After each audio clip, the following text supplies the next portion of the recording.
Hello, everyone. I hope you guys are doing good. Welcome to day 7 of the faculty development program. This is your trainer, Akash Sharma. You guys know me already. We'll be starting up the session in a few minutes. Actually, there was an earthquake just now in Delhi. It was a really good one, 5.6 magnitude, as per what I have an update. And we had to really rush down, and that's why we are starting a little bit delayed. Sorry for that. Okay, everything is good. Everything is fine. Thank you so much for your concern, if there is any. And we will starting up the session now. Today's session is going to be interesting for sure because we are today going to talk about two amazing services called FTP and SSH. So that's what we are going to deal with today.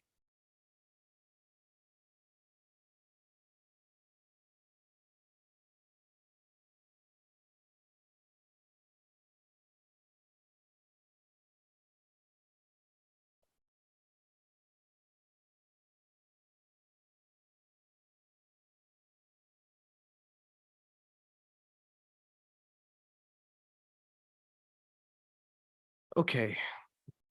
In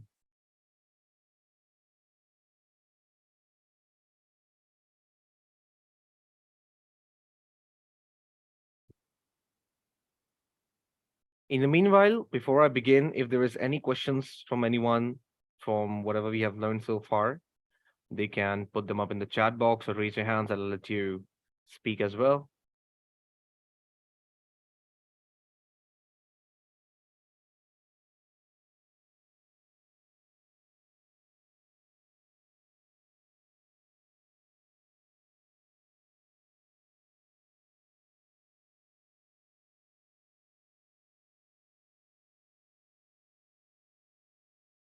Okay, so when we talk about file transfers from one place to another, it's done with a very specific service that we call FTP, File Transfer Protocol. FTP works in both Windows and Linux. Initially, we will look into how we can configure this in Linux, and then we'll look into how we can configure this in Windows. Okay.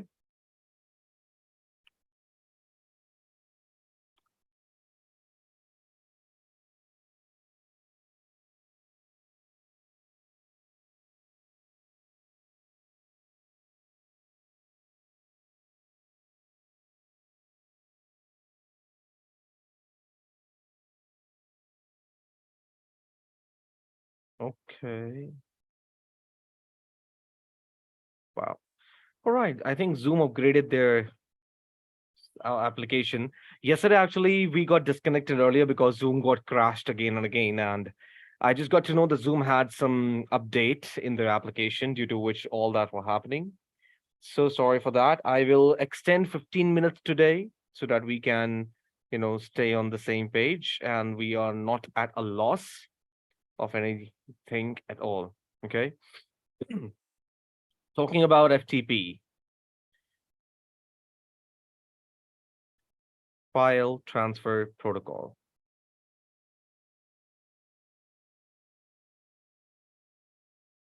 As the name says, it is a set of rules that basically defines how your files will be sent and received. These set of rules govern all that activity for your system. When we are sharing files, this service is activated, and the port number for FTP default is 21. On port number 21 is responsible for your file sharing in your network, in your computer. No matter what application you use, it always goes to FTP to send and receive files. That's what FTP is about, and that's why it is so important. You know it now.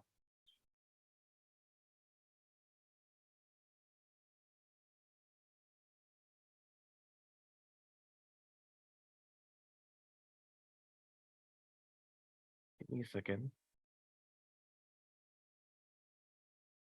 Yeah, it's better here. Okay. So what we are doing is we'll be working on a client and a server connectivity model. Here, the client FTP works actually in both ways. FTP, when you talk about communication part, the client should have an FTP client with them, an application for FTP client that should be running and available on the client side. And on the server side, there is a FTP server application that should be running. It's just like WhatsApp. Okay, so when you are connecting over WhatsApp, both parties, the sender and receiver, should have WhatsApp, right? Similarly, for FTP, if you are accessing a server, you need the FTP client because you are the client. And if I'm hosting some application, or I'm sorry, if I'm hosting some files to be shared with other people, I need to be the server, right? So I need to have the server application for the same. So the client application is different, server application is different, but the purpose of the both application is to serve as an FTP tool. Now, how to install both of them, I'll explain one by one. In my case, the client is going to be the Kali Linux. Kali is going to be the client, and the server who will be hosting these files will be Parrot. So let's understand first how to be the client, how to install a client application in our system. Okay. So I'll be installing the client on the Kali because Kali is going to be that. I'll also show you on Windows. So wait for it. I'll also show you how to do it on Windows. Same, it's almost the same thing, but whatever the differences are, I'll explain it. Today I wore it a little bit too tight.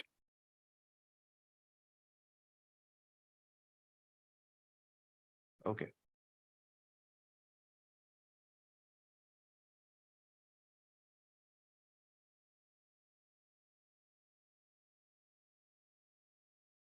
Okay, I was working on something, I guess.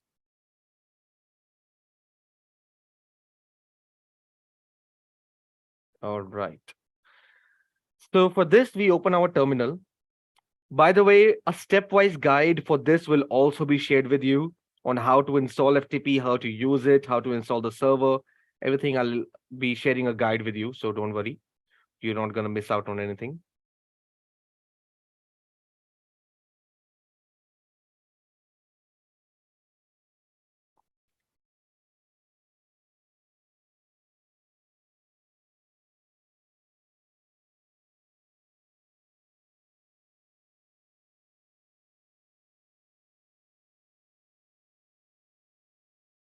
Okay. So to install the FTP client, it's simple. You just type sudo apt install FTP. That's it. When I press when I press enter, it asks me for the password. There you go. It says FTP is already installed, but for those who have not installed it before, it will like install it completely, and at the end, it will show you the success message. That means you're up to date. Also, whenever we work in Linux, it is important to install all the necessary libraries and applications or any necessary updates. Unlike in Windows and Mac, updating Linux is fairly very easy. So this is a set of command. This is a full command that you have to type to upgrade it completely from the top to the bottom. So I will recommend you running this command every 2 to 3 days, once in every 2 to 3 days in your Linux machine, so that all the necessary upgrades are always there.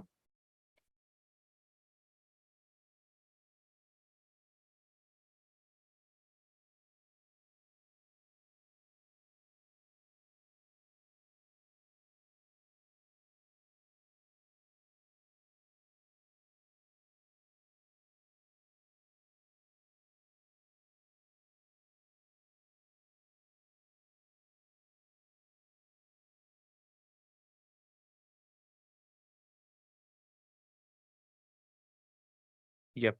I'll be sharing this command in the chat box as well. You guys can like start with it. You guys can also install it on your Linux if you want. You can run this there. It will ask you your password for the Linux. You can just put that in. Apt get update,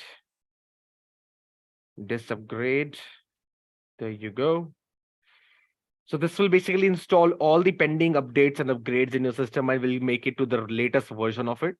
So this basically helps for the smoother, working efficiency of your Linux machine. If all the things are up to date, then only it will work better. So otherwise there will be some hindrances, and to avoid them, it's better you keep updating it every once in every 2 to 3 days at least, because the developers keep on upgrading new and newer stuff. So it's better you also stay updated with whatever they are providing. So that's the reason we do it. Let's wait for it to complete. It takes like a couple of minutes. If there are so many updates remaining, then definitely it will take at least 20 minutes sometimes, if there are so many of them. But if you do it every twice, I mean every once in 2 or 3 days, it will be good to go. Like in my case, I haven't updated in for a long time. That's why there is 845 MB of updates remaining. So it's gonna take maybe a couple of minutes. So let's just give it that. In your cases, if you haven't upgraded at all from the very beginning, it will take time. So it's okay. It's 33% done. Okay, if it does not allow to copy the chat, copy the commands in the chat, you can simply type the same thing. I know Zoom does not allow you to copy things from the chat box, so I really can't do much about it. I'm so sorry. But if you want, I can provide you another better way of doing it. Just a second.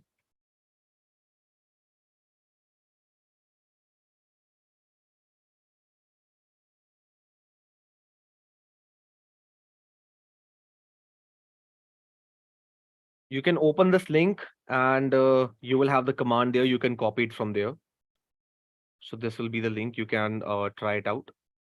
I've shared the link in the chat box and the command is in there.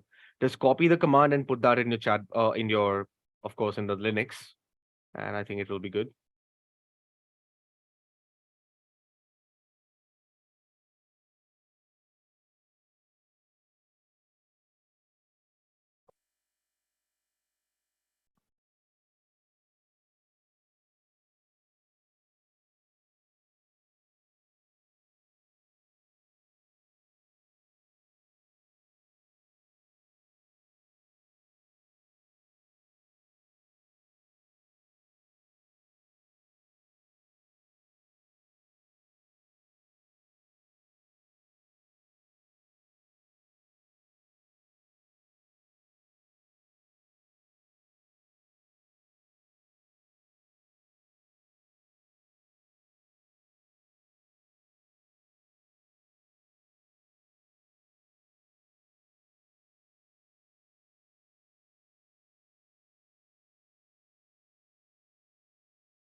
Just a second, guys. I'll be stopping my screen share for a second.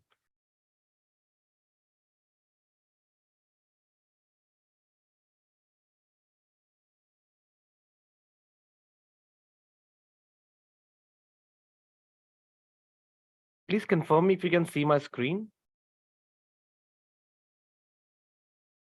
Please type yes. Okay, thank you so much for the confirmation. Appreciate that.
Okay, never mind.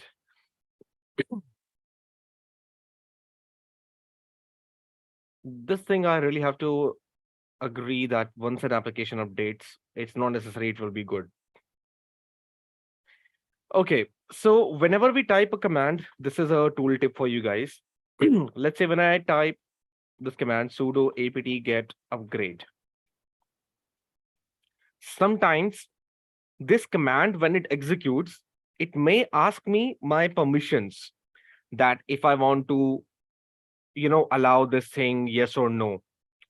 So to allow all the positive affirmations like yes, next, allow, all these positive affirmations, the affirmation is yes, or to deny it's no, right? So Linux actually helps us to automate this thing because if we when we upgrade, it asks sometimes for a lot of packets that if you really want them or not. So it will stop right there. It will not keep continuing, it will stop, due to which we have to manually interrupt it. So if you don't want the manual interrupt, you can simply put -y. This way, it will always put yes, yes, yes to all the affirmations, whatever it will ask. Hmm. So when I'm upgrading, I want all the things to be upgraded. Hence, I'm putting a yes to everything. So -y will provide a yes to all the questions that it will ask. If there is any kind of manual interrupt required, it will automatically put a yes. If I put an N, it will automatically make it no. And this, see, there is this command which upgrades the system, and this command which upgrades the distribution.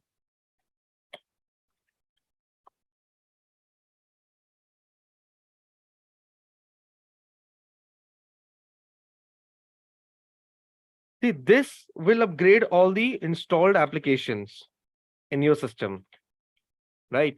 But for your overall system to be upgraded, like your complete distribution as in Kali Linux, this command dist upgrade is actually for complete distribution upgrade.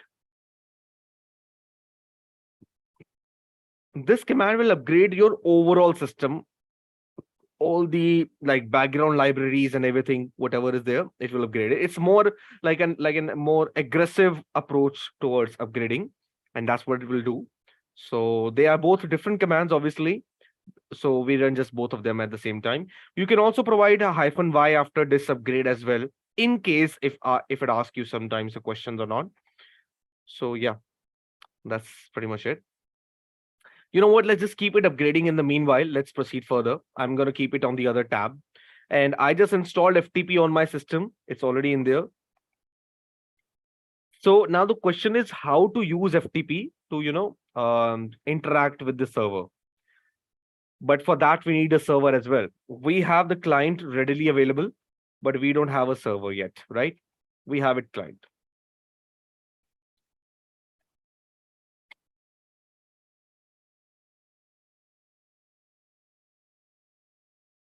So for client, we have sudo apt get install FTP, right? But what about the server? We don't install FTP for the server. We install a different application that I just told you about. So let's just go into Parrot, which is my server over here. So let's just take a look there. My Parrot was recently upgraded, so I'm not going to do that.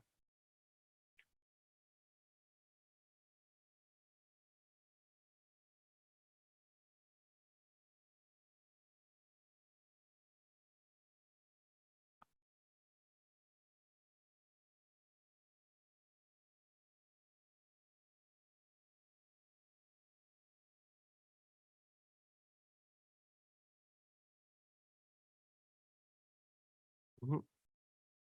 My server does not seem to respond now. Okay, hold on a second. Let me refresh it.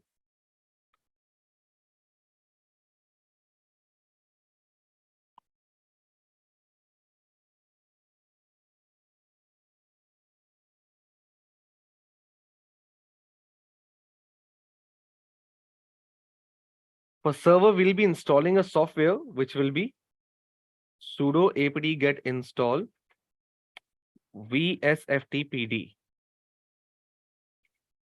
Now, vsftpd is short for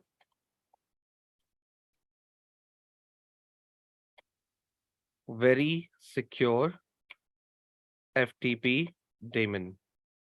Now, this daemon is not the demon that haunts you in your dreams. Actually, this is a daemon is basically that any software that runs in the background, an application, or you call it a headless application that runs in the background. That's a daemon. This is like a rough definition for a daemon. So vsftpd is a very secure FTP daemon. That means it's a headless application. There's no like an interface kind of thing. It's all a CMD application, a command line thing. So we have Parrot over here. So let's install vsftpd in Parrot. Oh, vsftpd. Enter. It's gonna ask me the password. There you go.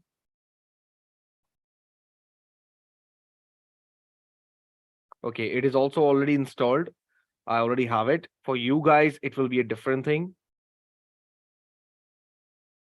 The same link I shared you before, the same link, I'm updating some notes as well. You can also follow him. Sudo apt get install FTP server. Sudo apt get install vsftpd. Okay, now here's the thing, guys. I know not all of you will be having two operating systems like me.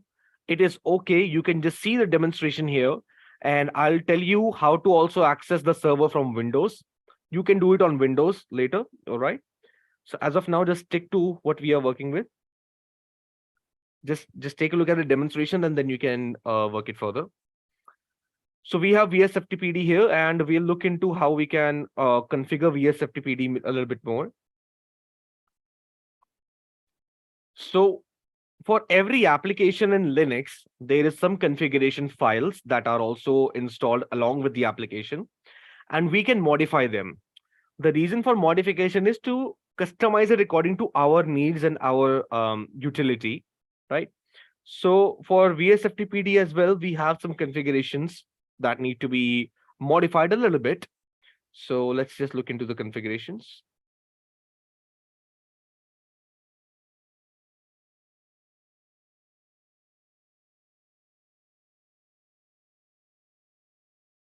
Okay, you can see my screen, right? I mean, Parrot is visible to everyone, right? Please type yes if you can see it.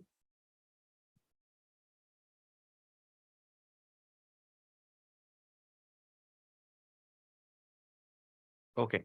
All right. Good, good, good. Thank you. Thank you so much. Thanks for the update. All right. Moving on. The configuration part. So for vsftpd, the configuration file is with the name of, okay, now vsftpd is also present, by the way. So let's just type it. So the configuration file is in this location in specific. There is a specific location where it is available. /etc/ vsftpd.conf, if I remember. Yeah, conf.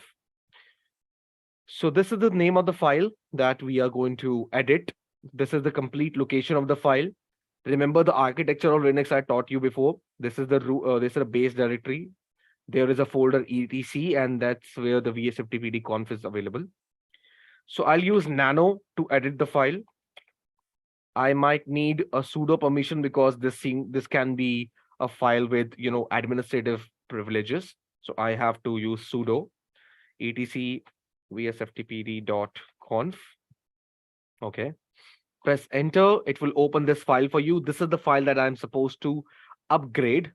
So here are the changes that we are supposed to make. Let's just look at the changes and then we'll get back to what we are doing here. Changes in the configuration file. So change number 1 is to disable the anonymous login. How we are going to do it? There will be a functionality in the configuration file called anonymous enable, and we have to turn this into a no. I'll show you how to do it. These are just, as of now, just look at the configurations that we are supposed to make. Enable uploading privilege for all users, so that anybody who is using the application, they can also upload things and they can, take download and upload. We have to enable it. So you will be doing write_enable equal to yes. So these are two major configurations that we are supposed to do. So if I scroll down a little bit in this file, the configuration file, when I scroll down, okay, you can see here the anonymous enable is already turned as no.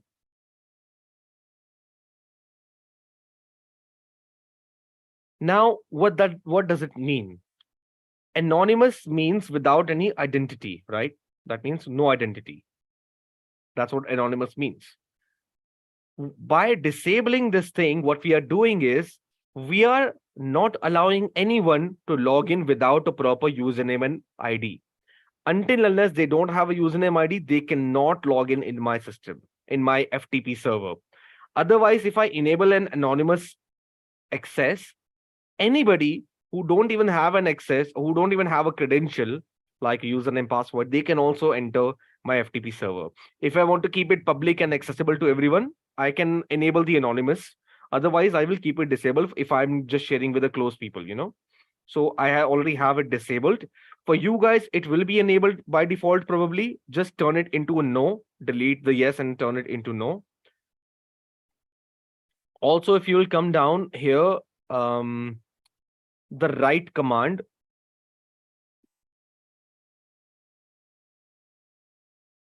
There it is.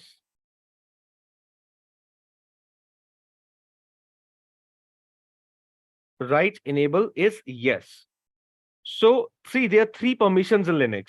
There is a permission to read the files, a permission to write the files, and there is a permission to execute the files. So the permissions are R, W, and X for execute. Okay. So there are only 3 permissions. Read is to just open files and see the content and everything. But if you want to modify the content, if you want to add something to it, if you want to add a file, remove a file, add some text into something or whatever you want to do, you need the write permission because you're writing something in the memory now, right? Correct? You're writing something in the memory. So in order to perform that activity, you need the write permission. But if you want to execute a file, let's say a software or a script, you need the execution permission. Can you do it or not? So these are three major permissions that we work in Linux, R, W, and X. And we have to enable the write permission here so that the users can also upload stuff. They can also write in the memory, correct? So that's the permission that we're talking about. Write enable should be yes, so that users, if we don't want them to upload, just turn it on no. If you only want people to just download from your server, just turn it to no. But if you're setting up for your family, turn it into a yes, because they can also upload stuff on your server, right? Okay, moving on. Write is enable is yes. Awesome. If you'll scroll down a little bit more, there is a thing called a banner. FTP banner over here, you can see that. Yeah, there. FTPD banner from this section till here. This is like a custom welcome string that you can show to your server, to the people who are going to access the server. Welcome to free FTP server. Don't misuse it. I can also change it to whatever I want. I can add something like welcome to the terabyte server. That's my alias name I use for activity on internet. Terabyte server. Don't misuse it. I can add whatever string I want. This is a welcome screen. Welcome, right? And once I'm done editing this thing, I'll just save it. I do Control X, save the modified buffer. Yes, I want to do it. Write the file name and enter. I've already given a complete description on Nano in my previous sessions. For those who have no idea about it, please rewatch the recordings. I've already described it completely. Okay, we have it configured. Awesome. But now we still need to activate the service. So how we do that is, there's a command for the activation part as well, by the way. Just give me a second.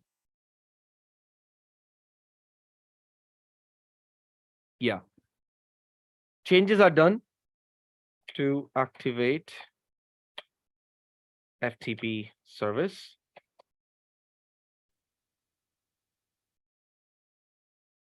The command is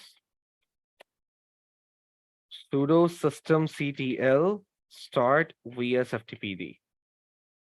Sudo, what we are doing here is we are calling the sudo, the root basically, and asking root to enable the system control here.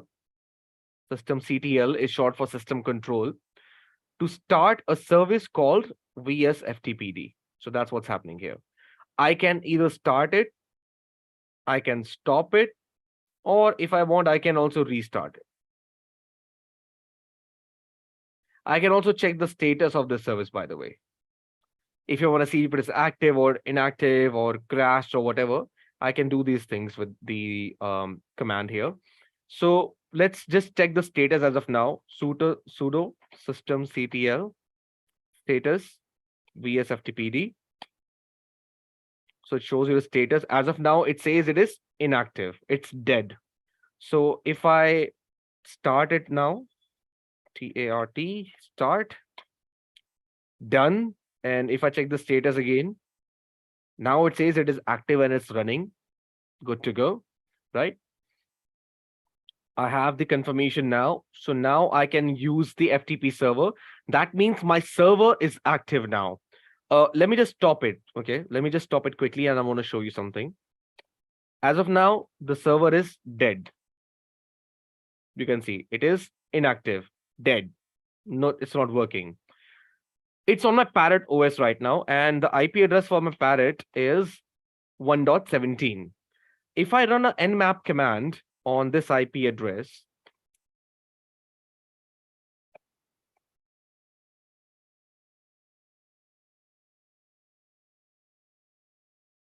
it says all the ports are closed right now, right? Especially if I look into port number 21, it says it is closed, which is FTP. But as soon as I start the FTP server, If I start FTP server right now and I run the nmap command again for port number 21, especially, it says it is open. That means my port number 21 is active now. People can access my port number 21 if they know my IP address and if they know the port number. So that means it is active to interact with the services. If I go in my client side on Kali, I'll also do the nmap on that machine and we will confirm if the port is really active. So let's just boot Kali here.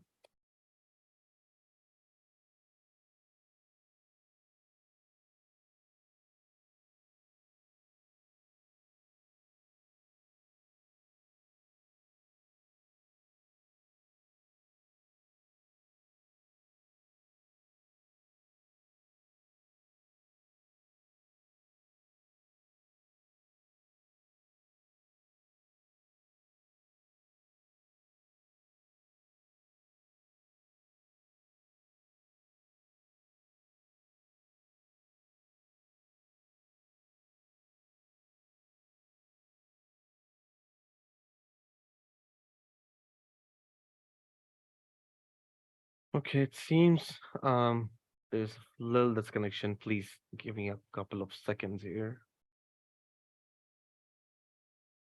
Let me just configure something on my end. Please don't mind. Thank you.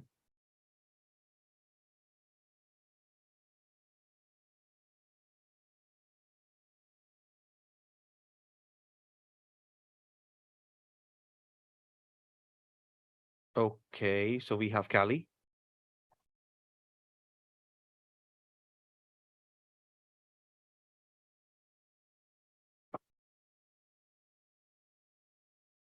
All these experimentations can be done on your VMware, on your VirtualBox, wherever you want to do it. All this can be done there as well. No problem. My interface might be different, but everything else is exactly the same. Your VirtualBox, understand as if your VirtualBox is running in this on this interface. So that's the only difference. Otherwise, everything is same. Okay. I think it's upgrading, still upgrading. All right. Let's just wait for it. There's a lot of updates, I think 800 MB. So of course it will take time. Anyway, so if I run the nmap command 192.168. Oops.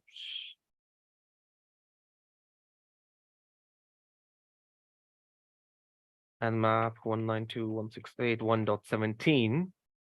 And if I run this command, let's see what do we have. Okay, it says port number 21 is active. All right then, so far so good. Port number 21 can be accessed. So how to access it? Let's take a look, or how to access this port.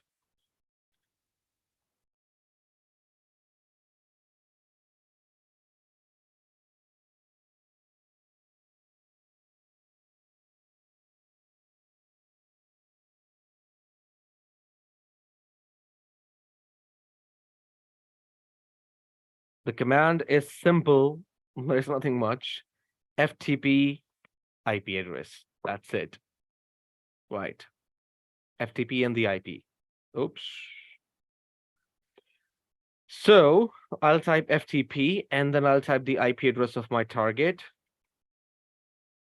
192.168.1.17. Press enter.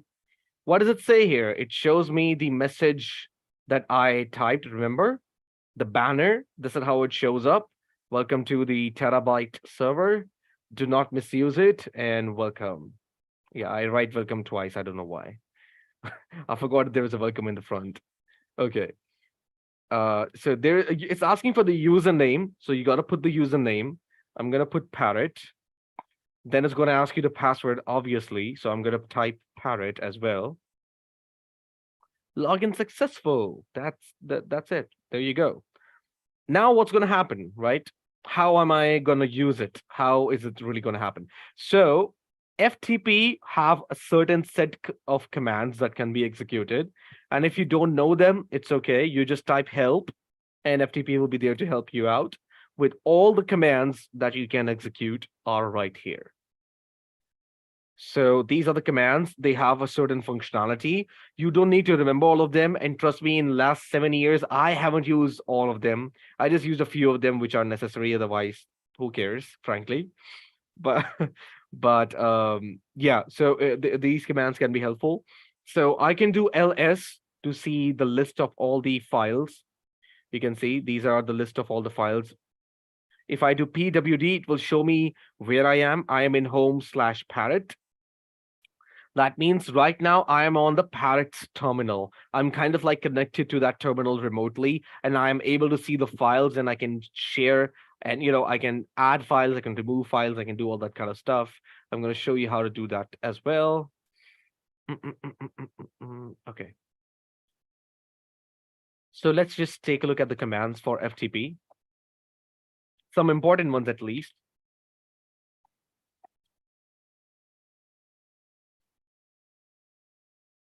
First command is, of course, the ls command, list all files. The second one would be, of course, cd, change directory. You already know these basic ones, right? There's pwd, present working directory. Then there is get command. Get command is you haven't seen before. So to download files from the, what happened to the, from the FTP server. Put command is to upload files on the FTP server. There is mget to download multiple files. Only get is to download one single file. mget can download multiple files if you want. I think there is mput as well, which is to upload multiple files.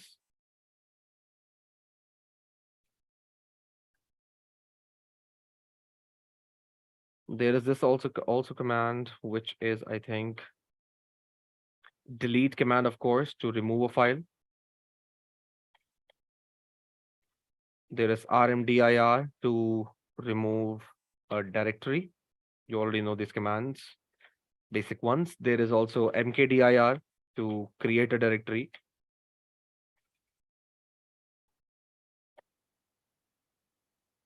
What else? I think these are the basic ones that you should know about. I'm going to put all these in the notes as well, by the way. Let me just paste it over there.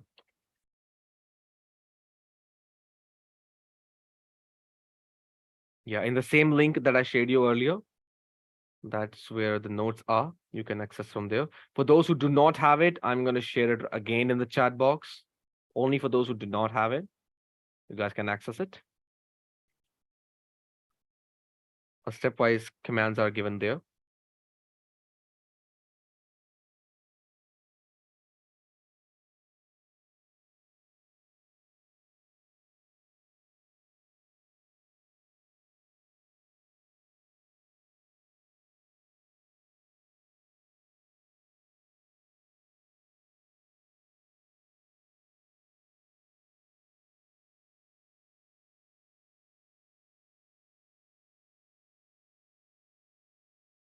Okay.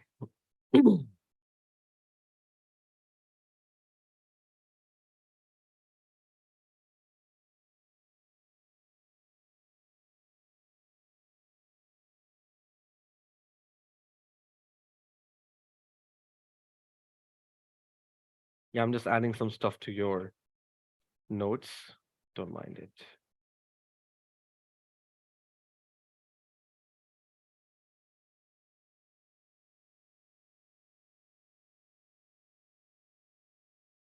Oh, come on, really?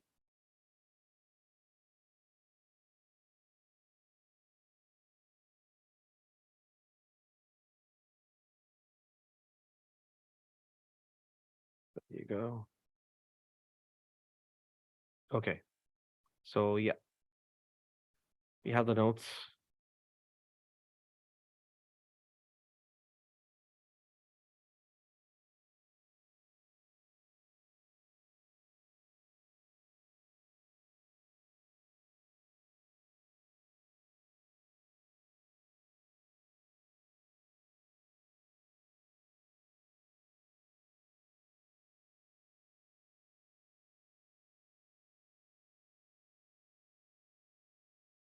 Okay, moving on. So let's use any of these commands. Let's say I want to download this user.txt. So I'll type get user.txt. Now, question is where it will be downloaded. Will it be in my downloads folder? No. See, when I executed this FTP command, what was my location? That's what matters. You can see my location was a default location. Remember, in the very, very beginning of the sessions, I told you this symbol was actually for this one is actually for default location, which is slash home slash Cali, right? So whenever if I executed my command in this location, whatever FTP will download, it will be from this location. Whatever FTP will upload will also be from this location. Otherwise, I have to specify where I want to upload from. Otherwise, it will download in this location only. So it will not be in your downloads folder. It will be in this location right here. I'll show you what I mean by all this. Just a second. So let me just download this thing. Get user.txt. Enter. No control connection or command. Really? Oh, it says not connected. I might have to establish the connection again. To exit the FTP, just type exit and press enter. You will be back on your regular terminal thing.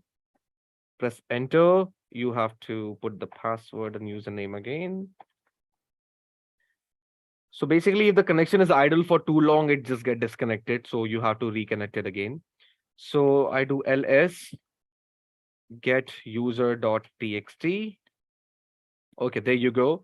You can see here it says opening binary mode data connection for user.txt. Basically, it's just opening a gateway to transfer the file. Here was the complete loading kind of animation here. 100% done, transfer complete, byte received. Awesome. So if I exit again and if I'm back in my Kali, right? And if I do ls, I have user.txt. If I want to upload something, because you can see as of now, the Parrot OS doesn't have this file called file.txt. So let me just upload it on Parrot and let's see how it works. I'll connect on FTP one more time. I'll put the password and I'll type put file. Okay, when I'm uploading a file, it is a good, it's a healthy choice to always define the complete path. That way you will have a good practice of, remembering where the files are. So always put the complete path. So my complete path is /home /Kali /file.txt, right? This is where my file.txt is. It's in my default directory. So this is what I want to upload. So when I press enter, this could not create file. Okay, but why? So let me connect with FTP with a sudo. Let's see if it works.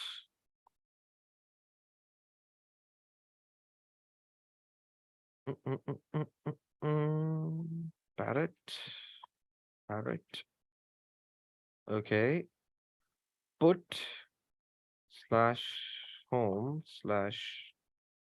/Kali /file.txt. Still says. I think there's something wrong with the permission of the file called file.txt. That's why it's not uploading. Let's try with testing.txt. Let's see if you can upload that. I think I don't have the permission to upload that file. Really? Okay.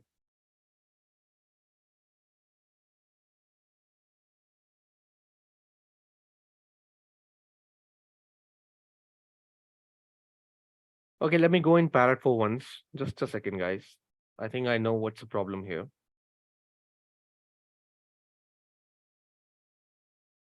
So in my default location in pwd home /Parrot, when I do ls, these are all the files. When I do ll, I can see all the permissions here as well. We have already seen this stuff. So you can see the write permission for the normal user is missing. W is missing from this complete location. So it clearly means I cannot write. Only the root can write it, but the user and the guest cannot write. So let us create a folder here. Let's just create a folder mkdir testing. Okay. Now the testing folder have the same permissions. It does not have the write permission. So let us give all the permissions once to testing. Okay. I'll give sudo chmod. By the way, all this have also been completed in our previous sessions. I have already shown you how to do this stuff. So chmod 777 testing. Okay, let's see. I basically gave all the permission to testing folder.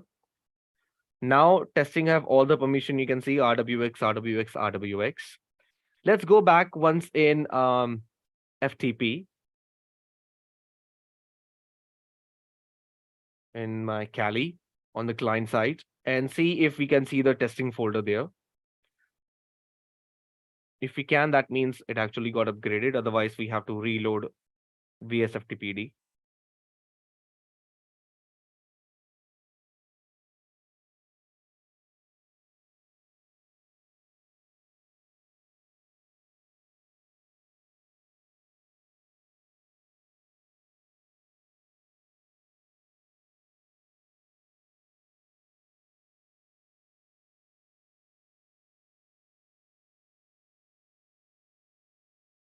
Okay, it's connected.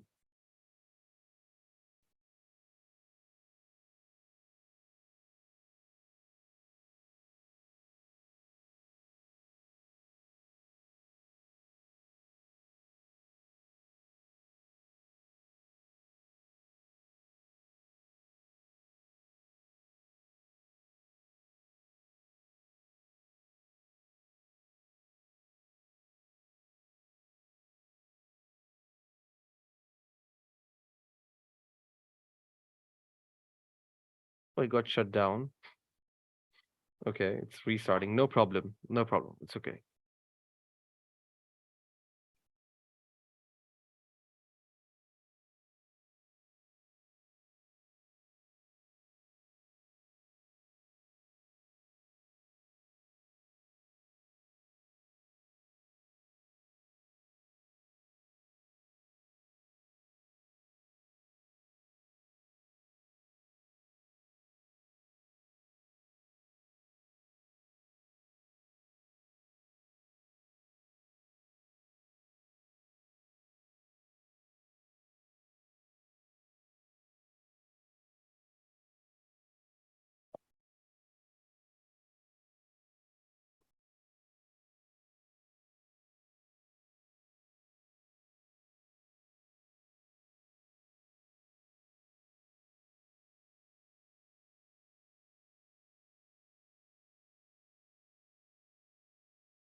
Okay.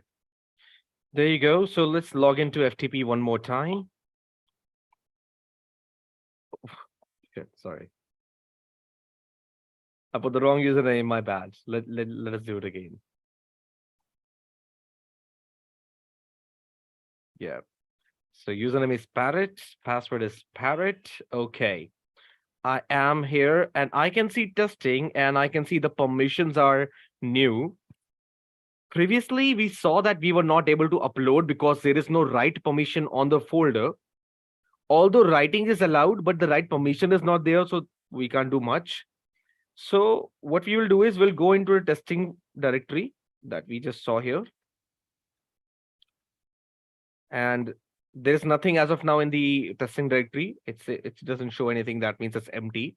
So let's try uploading the file here. home/cali/testing.txt. Really, come on.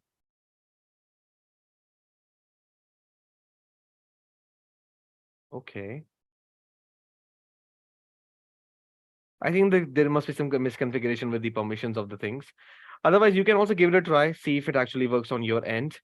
But in a nutshell, this is how it works. I will see why it's not uploading it.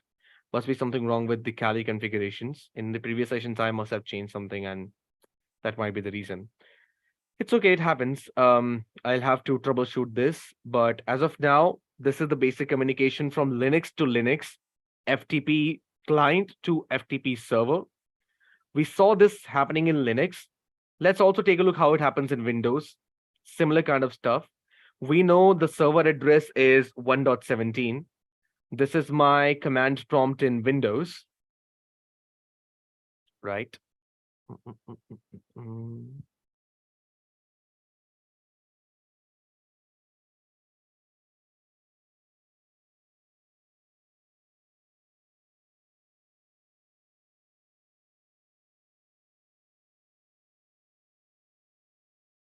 Okay.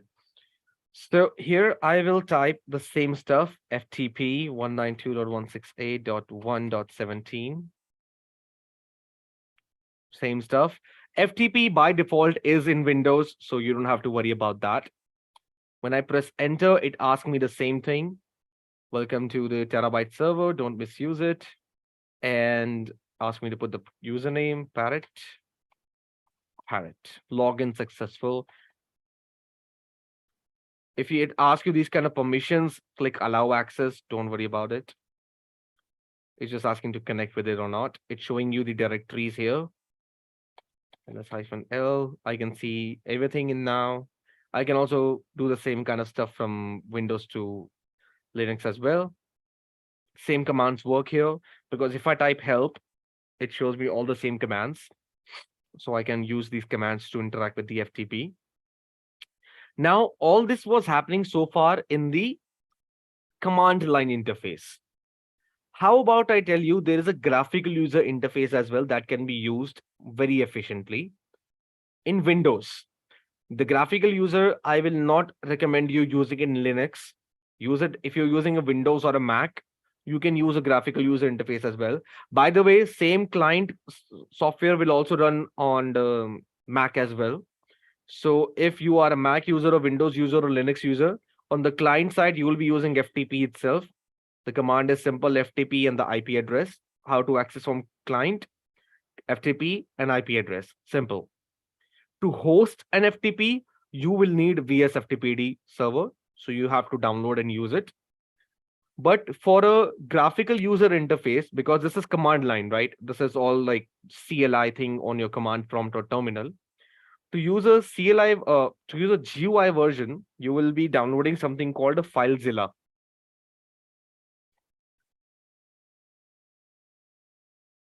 So when you go on the FileZilla official website, there are two things, FileZilla client and FileZilla server. Both are very different. We are not going to install FileZilla server. We'll be using FileZilla client because we are the client, right? We are accessing a server. So when you download, of course, download this thing, you'll have the application. I already have it, so I'm not going to download this thing right now. You guys can do it if you want. I already have it in my downloads folder. Let me just open it.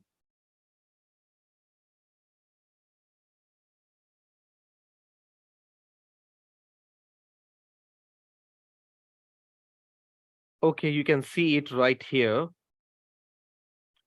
The FileZilla is here, right? So this is what will download when you download the FileZilla client. This is the kind of thing that you'll get. So just make a double click on it and install it. Okay, let me just show you how to install it as well. It's simple. There's nothing much, frankly. This is the kind of agreement. Just click on I agree. Loading data. Any application that asks you to download free stuff like this, Avast browser, antivirus, do not download it. I humbly request you do not, because they are advertisements. They might be bugs. They will stick to your computer. You will not be able to remove them.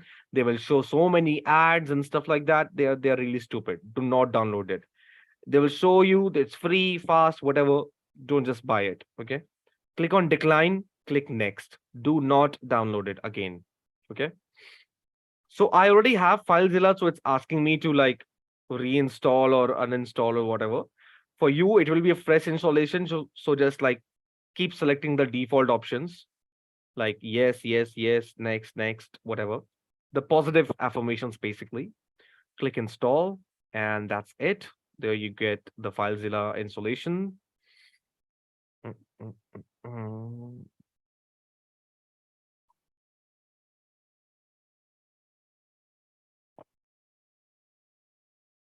Installing resources. I can click next, I guess. Okay, it's done. Click finish, and when you click on that, it will show you the FileZilla software right here. So this is the kind of software you will see whenever you will download FileZilla. This is the interface. Let me explain the interface real quick, what exactly it says. This section right here is for the logs. It will show you all the logs, like whatever you're doing in FileZilla, sending, receiving, connections and communication, discommunication, whatever. Disconnections, sorry. There's nothing like discommunication. Okay. So this side, the left-hand side is the client side. And the right-hand section is the server section. And you can see it says not connected to any server right now. That is why it's empty. The client side is my side, so it's showing my files and everything. But when I connect to server, it will show the server side as well. Now on the top section over here,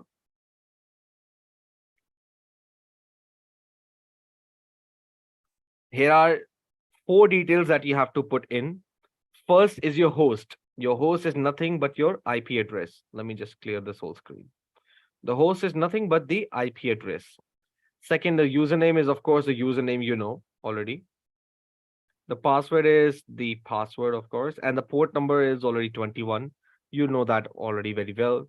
So this is the details we have to put in: IP address, username, password, and the port number. So when you put in, it will connect you with it. So my IP address is 192.168.1.17. My username is going to be Parrot. Oops. Password is Parrot as well. The port number is 21. And when I click on Quick Connect, it will start connecting on the server side. So let's click that. Server does not support FTP over TLS. It is okay. Basically, it is warning me that this connection is not encrypted. So your connection is readable. TLS is basically transport layer security. So if it is not there, that means there is no encryption. It's all right. I don't mind that. It's my own server. So who cares? So I will click on always allow and I'll click OK. And now I have the listing for the server side. This is on Parrot, by the way. So now I'm connected to the Parrot server. The interesting part is FileZilla is very simple to use, no commands at all you need. You can simply browse your directories, like whatever you want to upload and download, whatever you want to do.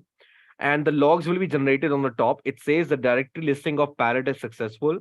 The connection was logged in. Everything is good to go so far. So if I want to download this file, Parrot, let's say pass.txt. So all that I have to do is just drag it and drop it here. Simple, right? Drag from the right and put on the left. So let me do it. Drag it, drop it. You can see here it says starting the download of this file transfer successful. Awesome, right? Simple. If I want to upload something, I can do that as well. Let's say I want to upload this image, this PNG file on Parrot. Drag and drop. Simple. icmp.png. It's over there now. So it's simple, right? No commands usage, nothing else you require. You don't need to download any additional stuff. Just download FileZilla, install it, and you're good to go, right? This is the difference. CLI is more technical. It requires more expertise. GUI is simple to use, you know. Even the non-technical people who are not even a developer, not even technically sound, they can also use it. It's simple. Just need to know four things: IP address, user, password, port. That's it. So this was FTP. We did this on Linux, in CLI, in Windows on CLI, and in the graphical user interface. So far, we have completed the FTP installation part, but I also want to show you how to test for FTP. If okay, it disconnected from the server. I think the server just got shut down or something like that. Or there was there was no interaction as well. That might be the reason it got disconnected. So the best part is I also get the logs for everything that I do. So if I want to check something and verify, I can just revisit the whole logs. I can see everything that happened in my server or in my connection. So I'll close FileZilla as of now. I don't need it anymore. So now we know that vsftpd is really important. What is vsftpd used for? We already know it's for hosting an FTP server, right? Hosting a file transfer server. That's what it is used for. Question here is, we are security people, right? We always ask this question, is it hackable?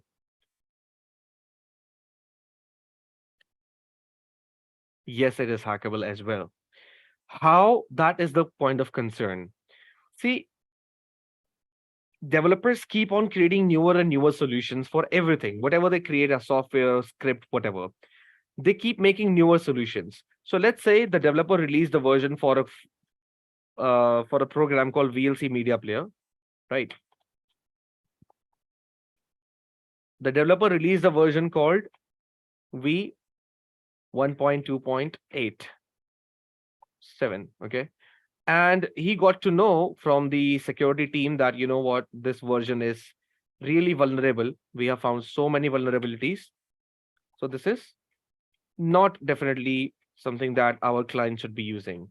So what developers do is they fix the vulnerability, whatever was listed, and they release a newer version of it, patched version of it, right?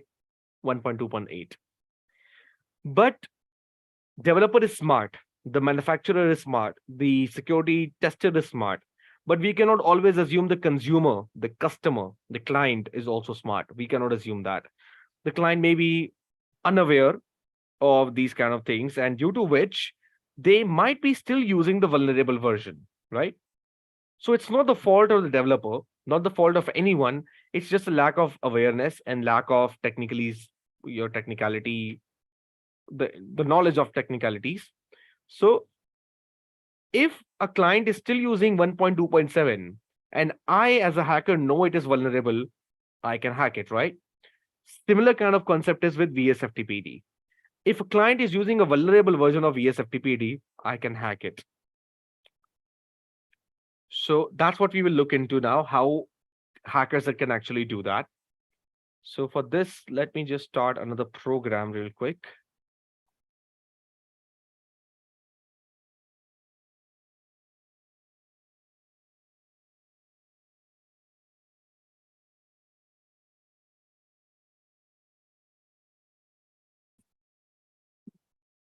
Also, if anyone have any questions so far, any kind of queries, or you want me to repeat something, feel free to ask.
Voice is not audible. Am I audible?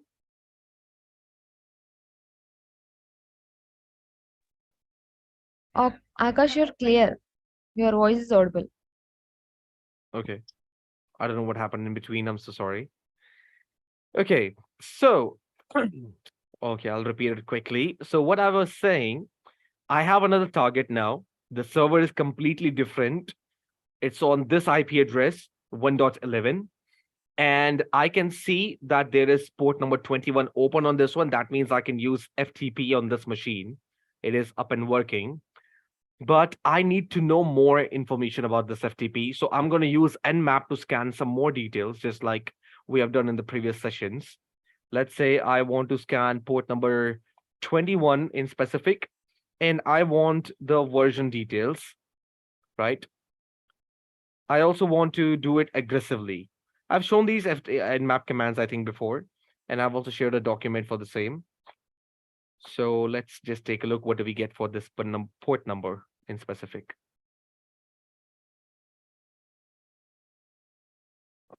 Okay, let's take a look. Port number 21 is using vsftpd only, just like any other FTP server. That's what they're using. 2.3.4 is the main server address, version number. Then it says that FTP anonymous is also allowed. FTP code 230, that doesn't matter. Anonymous access is also allowed. That means I don't even need to access it with a credential. I can still log in without a credential, by the way. So I'll show you how it works when it comes to FTP anonymous access. You've already seen the access with a credential. So let's try connecting to this one without a credential. 1.11. I'm not gonna put anything. I can even put a random thing here. I'll just type anonymous. Enter. I'll also type anonymous here. I'm in. Right. I'm in. So anonymous access is without any credential. You can literally put anything in there. It will give you access. It's anonymous, right? So I do ls. I don't get really anything. So there is nothing in there. It's empty, totally empty. So I'll get out of it, but I still have, oh, sorry. I still have this information that port number 21 is using vsftpd 2.3.4. This is interesting. This is what I want to know.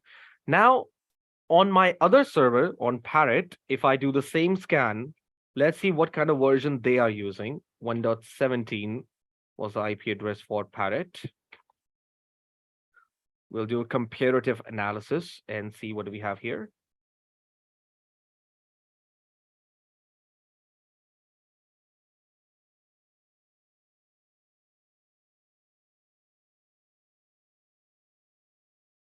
Okay, we have it. Okay, it's vsftpd 2.0.8 or later. So the one on 11 is using 1.11 is using 2.3.4.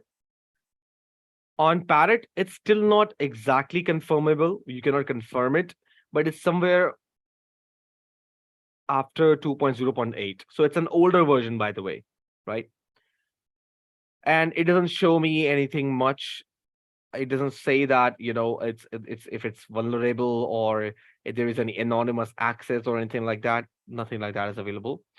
So let's do more research on 2.3.4. When I go on Google and I type here vsftpd 2.3.4 and I just type vulnerability, what's the first thing that comes up? When I click on it, it gives me complete detailed explanation of the vulnerability.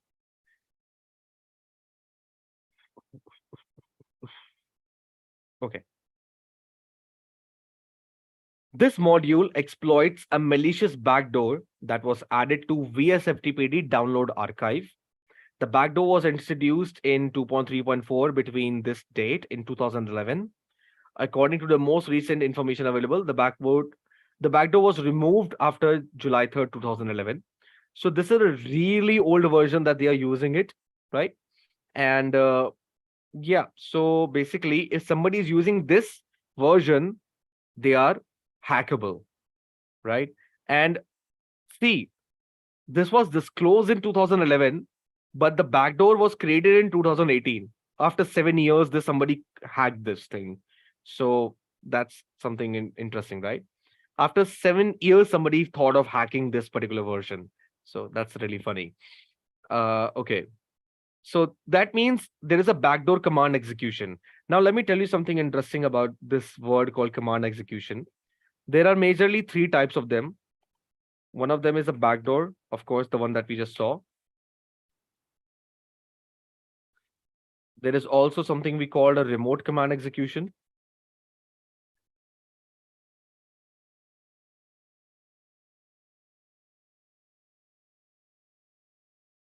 Then also there is a local command execution.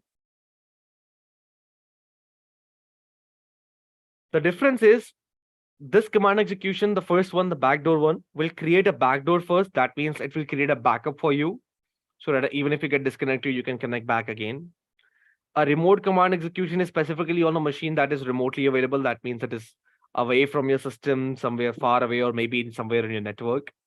Local command execution is when you're doing it on your own system. Like maybe you are a normal user, but you are doing it on admin.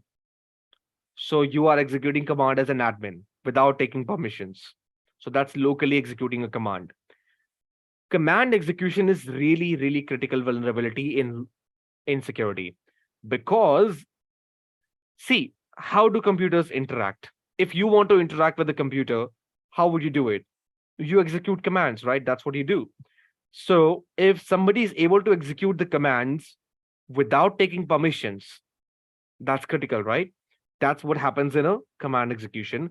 The most critical form of command execution is RCE, which is one of the most critical bug that you can find.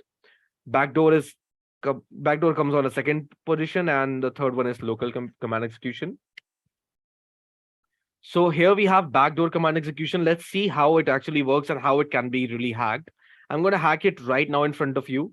I'm going to hack this machine 1.11 and I'm going to take an access over the 1.11.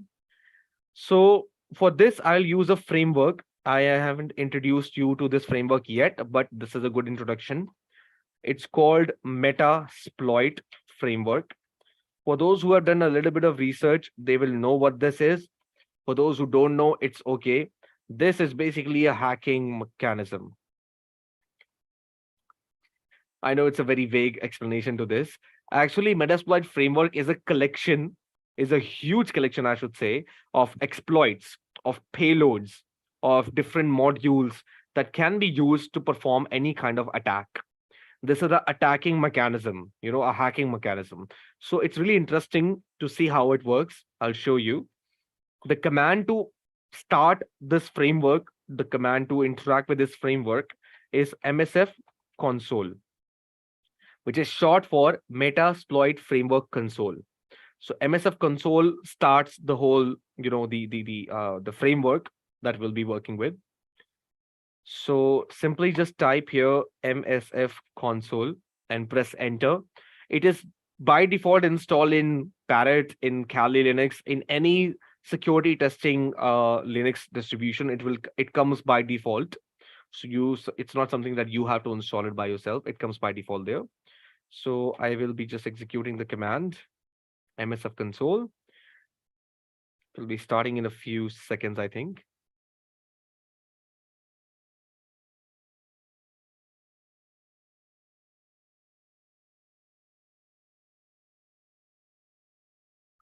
I request the ExcelR team to kindly share the attendance link. A lot of candidates are asking. Thank you so much.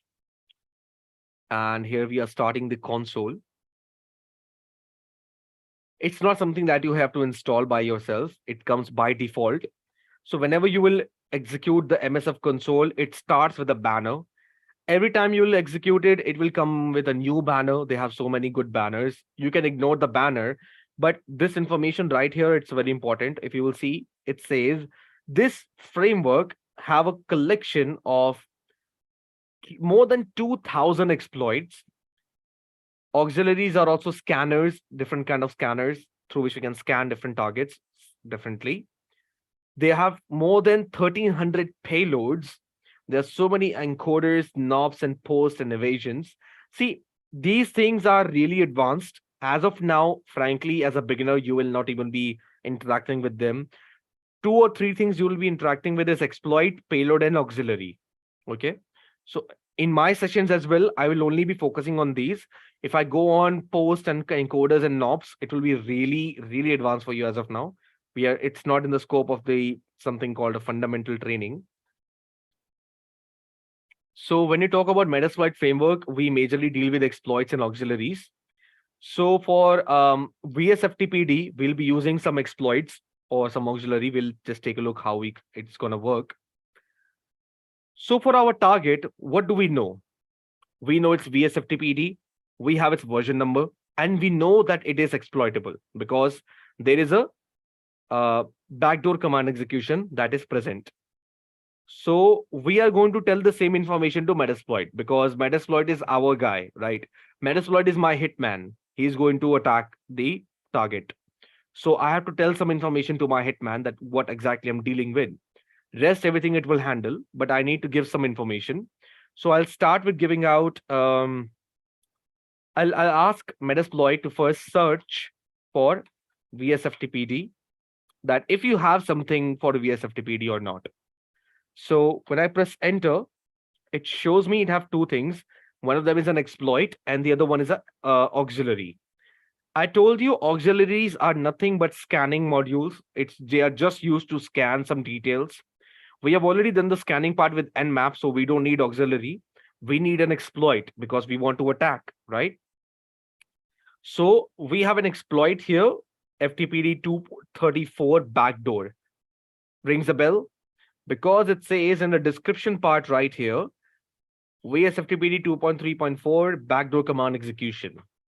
Bingo, right? We got the exploit. This is exactly what we want to use, isn't it? This is what we were looking for.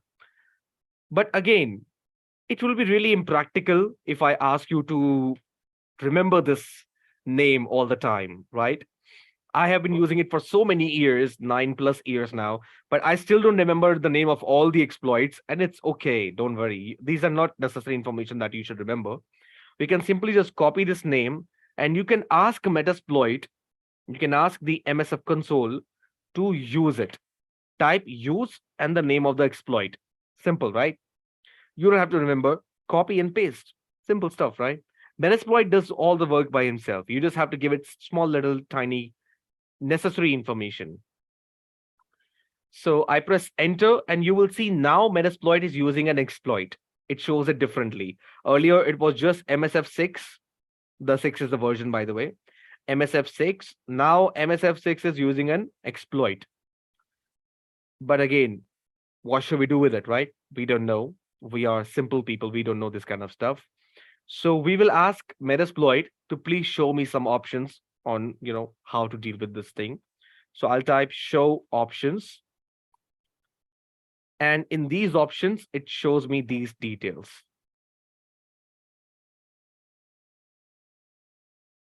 Yeah, okay. Now, let me just introduce you with the definition for something called an R host and R port. R host is the remote host address. And R port is remote port number.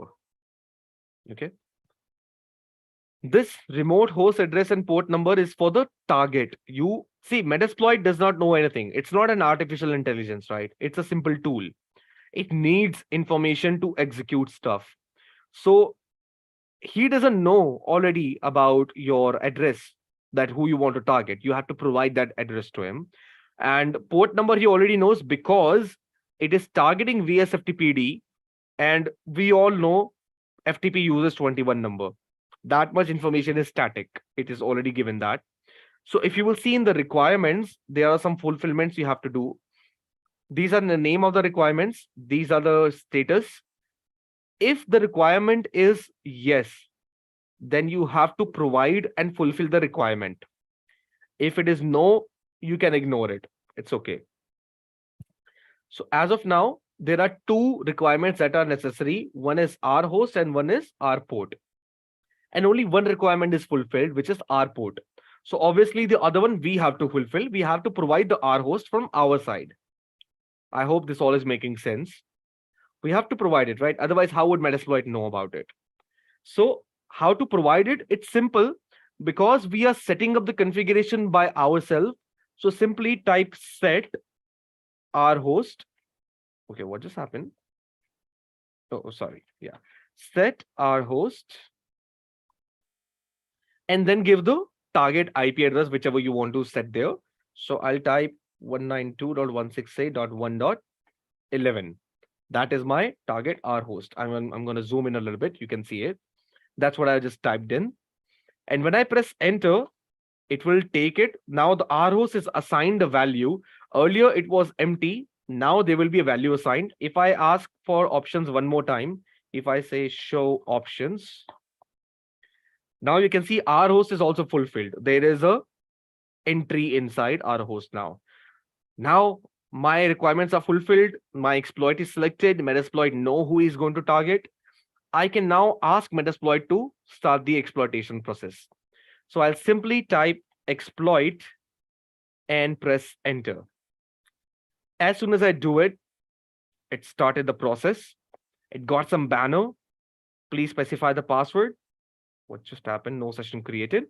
Okay, let me try it again. I don't know what just happened. Just give it a try. Okay, I think it worked. Okay, yeah, it worked. I don't know. There might be some disconnection earlier. So yeah, it worked now. Okay, what does it say? Found shell. In the terminologies, I told you shell is nothing but the interactive module that takes your commands and provides to the system and takes the result and provides it to the user. So shell is that interactive medium. Terminal is the application and shell is the interactive medium behind terminal, which, transacts your commands to the system and brings it back to you as a user. So it found the shell access. The command shell session 1 opened on the target machine. In the target machine 1.11. So that means I can execute commands here. So if I say, who am I? It shows I'm root. I got the root access. If I do ls, it shows me all the directories there. If I do ifconfig, which should show me the IP address, what does it say? 1.11, because now I am accessing the terminal of the remote target. I am all these commands that are being executed, it's not being executing on my side, it's executing on the remote side. I'm just able to see it on my screen. That's it. It's executing there, but I'm able to see on my screen. So if I, let's say, there are certain directories here. Let's go inside root, cd root. Now pwd, I am inside the root. ls, I can see I have desktop folder. There's this file reset logs. There is this vnc log. Let's go inside desktop. Is there anything in there? It's empty. I can create files here. I can create a directory called testing. It's created. I have testing here now. You can see. So basically, what I mean is I can do anything. I am the owner, right? When I do who am I, it says you are root. I am the owner now. So I just got the root access on the target. I can execute commands, and hence it is called a backdoor command execution. I'm able to execute commands here just like a normal user. So this is how we actually hack into services. We take help of such kind of amazing platforms called Metasploit. Metasploit is just one tool. And imagine there are so many tools in Kali, right? There's a framework called Empire Framework. It's another level, okay? There are so many one. There is a tool called Armitage. Armitage is also a great tool. I'll show you a couple of demonstrations for these things as well in the upcoming session. But we just got a great introduction from this amazing tool called Metasploit. This is just one single usage. In tomorrow's session, I'm going to show you how to do the same thing on SSH. What is SSH, how it works, how to configure, how to test the security aspect of it, how it is hacked, Just like we did for today for FTP, tomorrow we'll do it for SSH. Okay. Do not miss it, by the way. Um, I will be uploading the complete document of this whole activity that we did today on the drive that is being shared by the team with you, right? So you will have the complete stepwise guide, by the way. So you're not going to miss out on anything. Don't worry about that. For those who are concerned, you will have it. And tomorrow, the same thing I'll do. After the session, I'll upload the same thing on the drive. So you're going to have it as well. Well, that was all for today. Now, what we are doing here is I would like to do some doubt clearings. If anybody have any doubts, any kind of question, be it from today's session, be it from the previous sessions, feel free to ask because that's what we're going to have today. We have time left. We have so much content left as well. So it's better we clear it now and then we proceed further. So I'll share the manual for sure. I'll be doing it right now. And in the meanwhile, for those who want to ask questions, go for it, guys.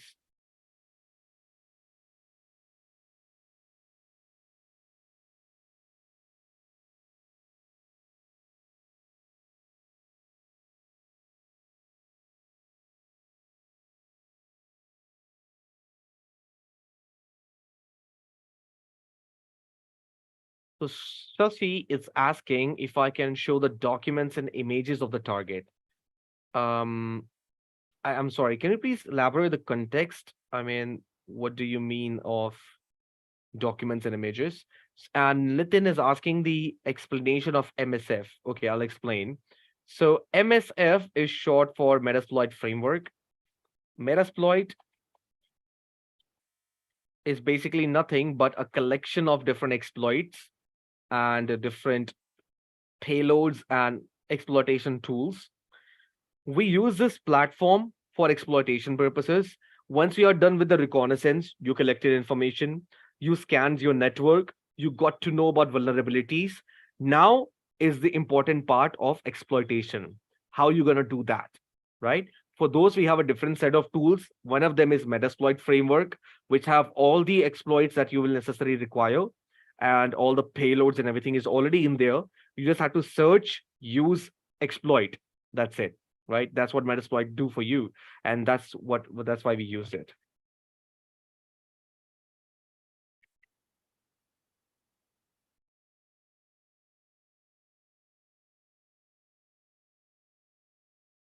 Savidhan asked a good question that if we really need to remember all the commands, or we can write it in a notepad and keep using it.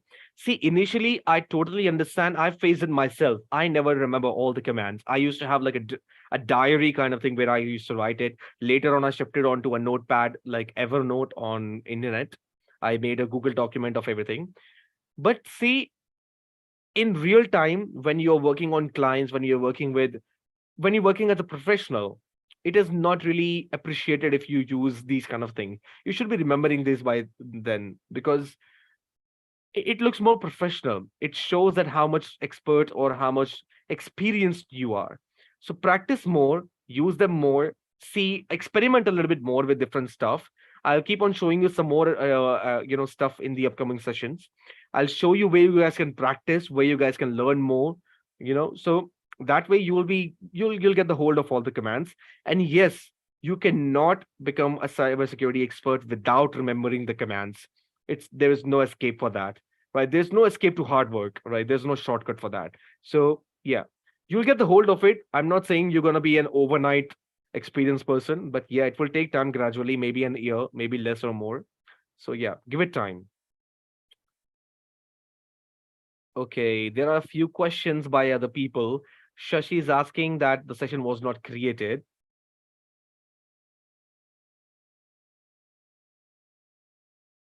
Okay. Can you please share the screenshots, guys? I'll really appreciate it if you guys can do it. Santesh have shared me a screenshot.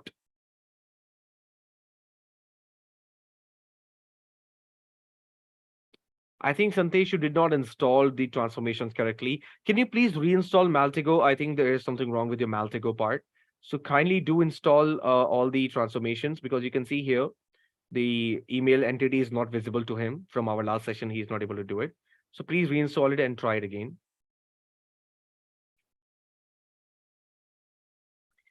Savidan is asking again that there are millions of commands. First, there are not millions, at least there are hundreds of thousands that I can something agree with. And see, of course, I have spent so much time. There are seniors to me. My mentors have spent 15, 20, 25 years of time in this industry.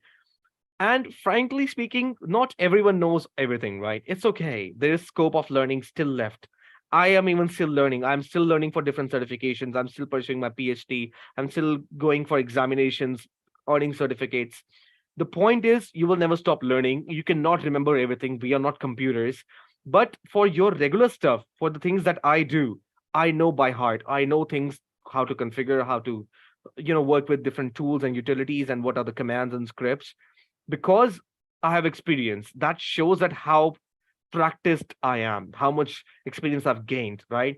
So that will only come with your hands-on practice.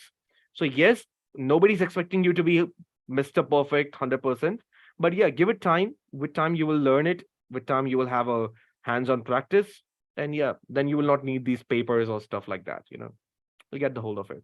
Don't go too hard on yourself. That's what I meant. Simple. Okay. So many questions coming up. Let me get a hold of everything. Just a second, guys. Okay. Sai is having difficulty in installing Kali Linux.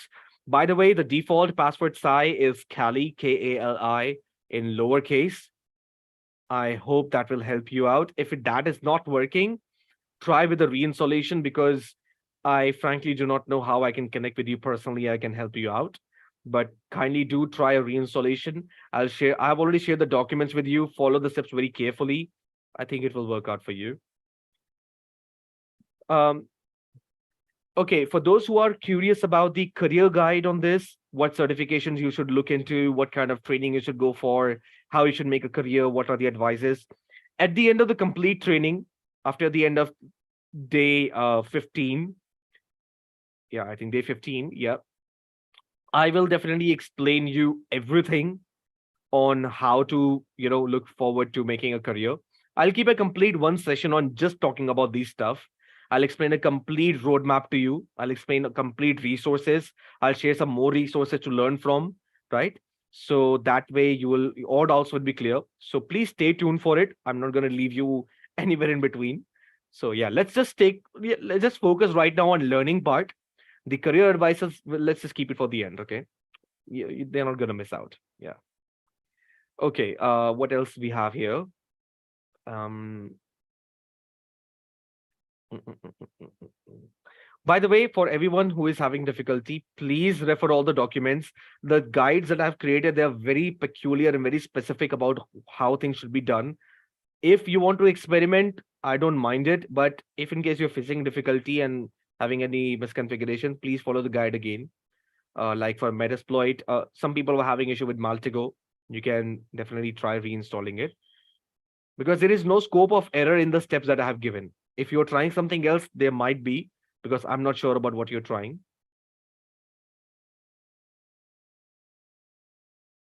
Okay, I'm so sorry for those who are asking. I am really not allowed to provide here my personal contact details. So kindly connect with the team, the ExcelR team. They might be able to help you out with it, but I'm really not allowed. I have to maintain the professionalism here. So thank you. Mr. Shashi is, uh, let me just take a look at your messages. I'm so sorry. Okay, Mr. Shashi says his connection was not connected, not created. Can you please share me a screenshot, Mr. Shashi, like everyone else is doing? Please share me a screenshot. I'd like to see what specific error you're getting. Maybe then I can help you out a little bit.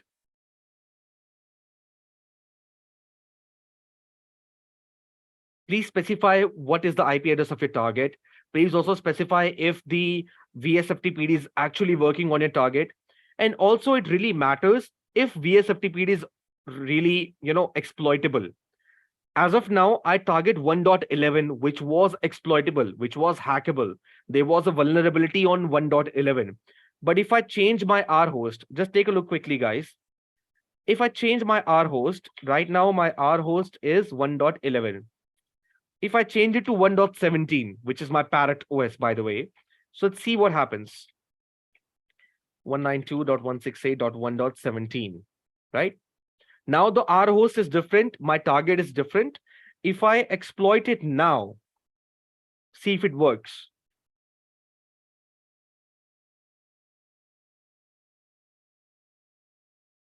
What does it say? Exploit completed, no session was created because it is not vulnerable. So it's important that to confirm if your target is really vulnerable or not, then only this exploit will work. Otherwise, it will not work.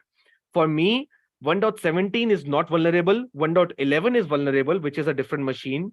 I'll tell you how to set up that kind of machine as well. Don't worry. In the upcoming sessions, you will see it more. So yeah. Okay, Shashi have shared me a screenshot. Let me just have a look at it.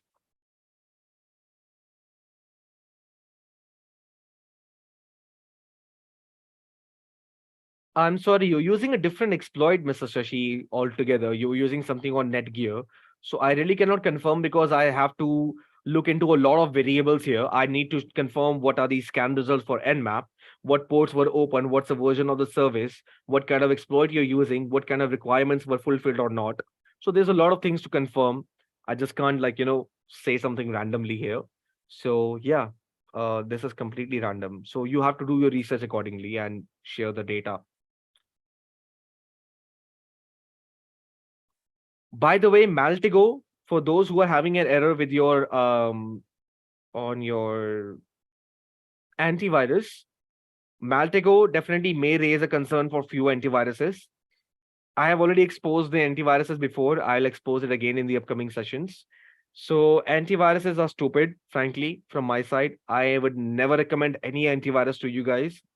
I never recommend it to anyone, by the way. But again, people still use it. It's their choice. I don't say that it's a wrong thing to do. But again, it's all right if you do it. You can also protect it by the basic Windows Defender. Trust me, who is using Windows, you cannot have anything better than Windows Defender. If it is properly configured, you don't need anything. Don't even spend a single penny on anything else. Your Windows Defender is very fair enough to protect you. Okay, so that's first thing. Second thing, if you're having a error with the antivirus on for Maltego, I'm so sorry, you might have to deal with the antivirus thing first. See what kind of configurations you have there. Allow Maltego to work, and then maybe it will work out. I cannot vouch for the antivirus you're using, frankly. And Mr. Shashi, I'm so sorry, man. I really want to help you out on this, but I really can't because I have no further data and I have no accessibility on doing my research on your target. So kindly do it properly, and I wish you good luck with that. I'll see if we can do it in future about something about this. But yeah, as of now, that's all I can help you with. All right, guys, you're also given the session links, the attendance link. Please do fill the feedback. Please provide it to the team. It will be really helpful for us. Okay. Mr. Rakib Ali is having difficulty to download in VirtualBox. So, okay, in your drive, I'll share a complete video. I'll see if I can create a video for you guys, which will have a stepwise guide on installation for VirtualBox. I think that will help you out. If there is any specific kind of error, Mr. Ali, that you're getting, please kindly share it with me in the chat box. I might be able to help you out better. And Savidan is asking. Savidan is, by the way, very. I want to appreciate Savidan. He has some real good questions sometimes. I appreciate his curiosity. I would love if you guys are that much curious. But yeah, kudos to all of you, but especially Savidan. And he's asking me about OTP cloning is possible. Yes, it is possible. There is something called as SIM hijacking. Yeah, and that is possible. So, Mr. Ali, I will be waiting for your response. If you can please share me some more data about what kind of error you having. Maybe I can help you better.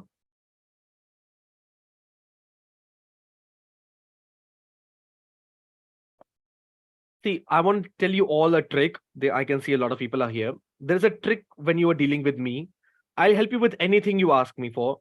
All I need is complete information. Okay. When you are giving a problem to me, give me all the details about it. What problem you're facing? What is the exact error that you're getting? What kind of steps you have performed so far? And trust me, I'll help you. But without that background information, I really can't just, assume anything. So keep it simple like that.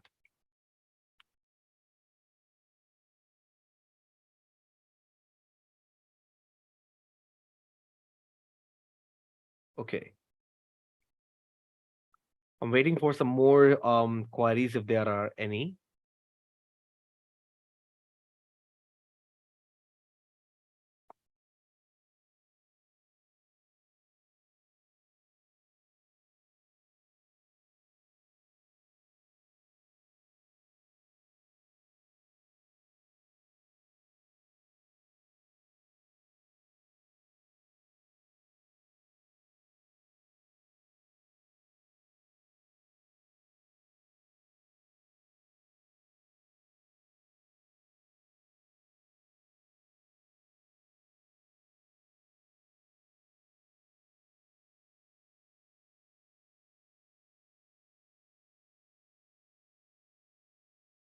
Um, okay.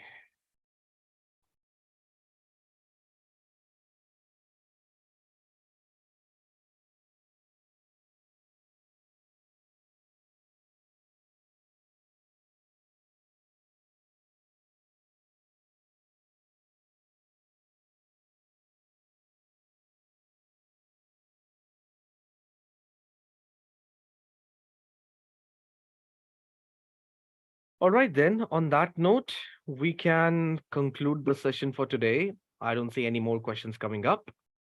Thank you so much, guys, for your cooperation, and I appreciate you guys coming up and asking so good questions.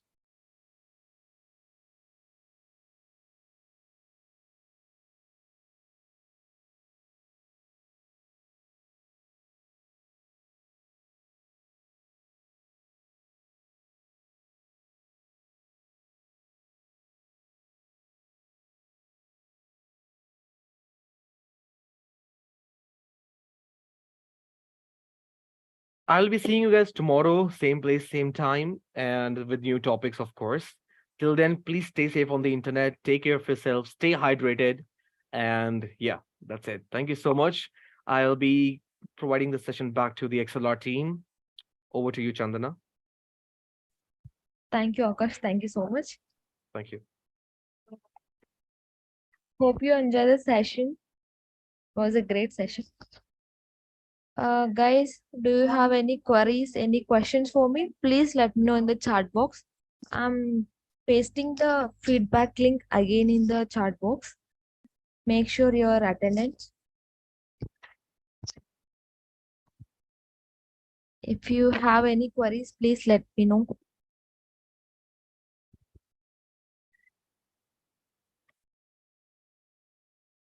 Vijayendra, you're asking about LMS material. You will get in the LMS materials and recordings is uploaded in the LMS. Do you have any queries? Please mail to this edl@excelr.com.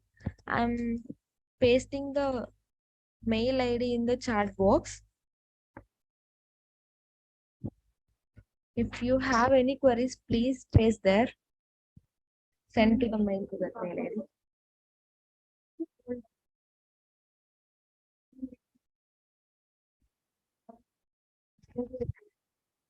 So, Sanket, we are not going to explain in Hindi because all people are not understand Hindi, right? So that's why we are comfortable in English.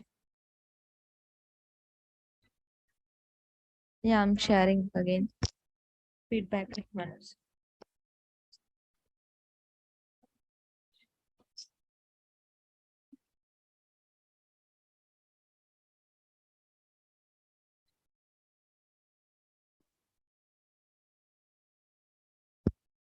I hope there is no queries. How we can get ebooks? Ebooks means materials, no Manoj. You get in LMS.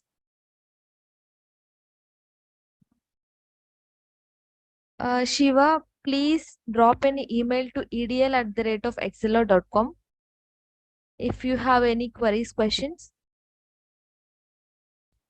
They will answer your questions.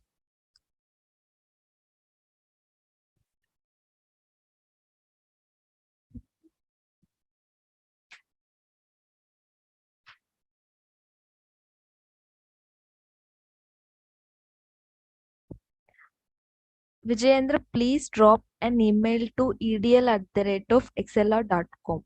Again, I'm sharing the email ID in chat box.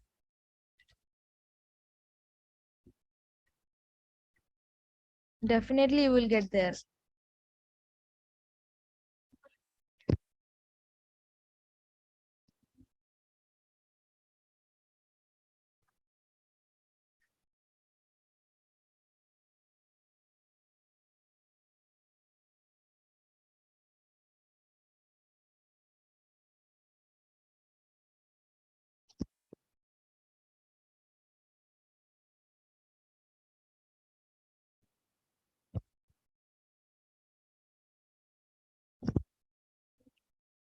I hope there is no questions.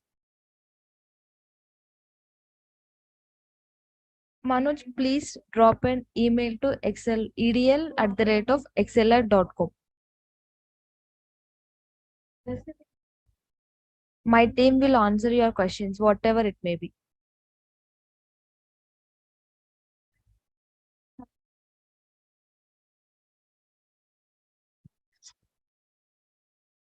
Okay, guys, it's time to wind up the session.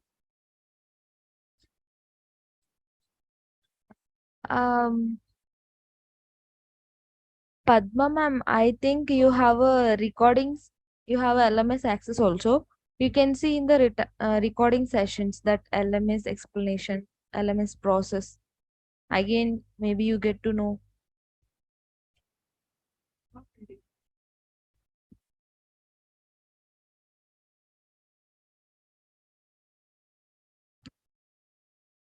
It's time to wind up the session. Thank you guys. Thank you for joining. We will meet you on the same time on tomorrow. Thank you.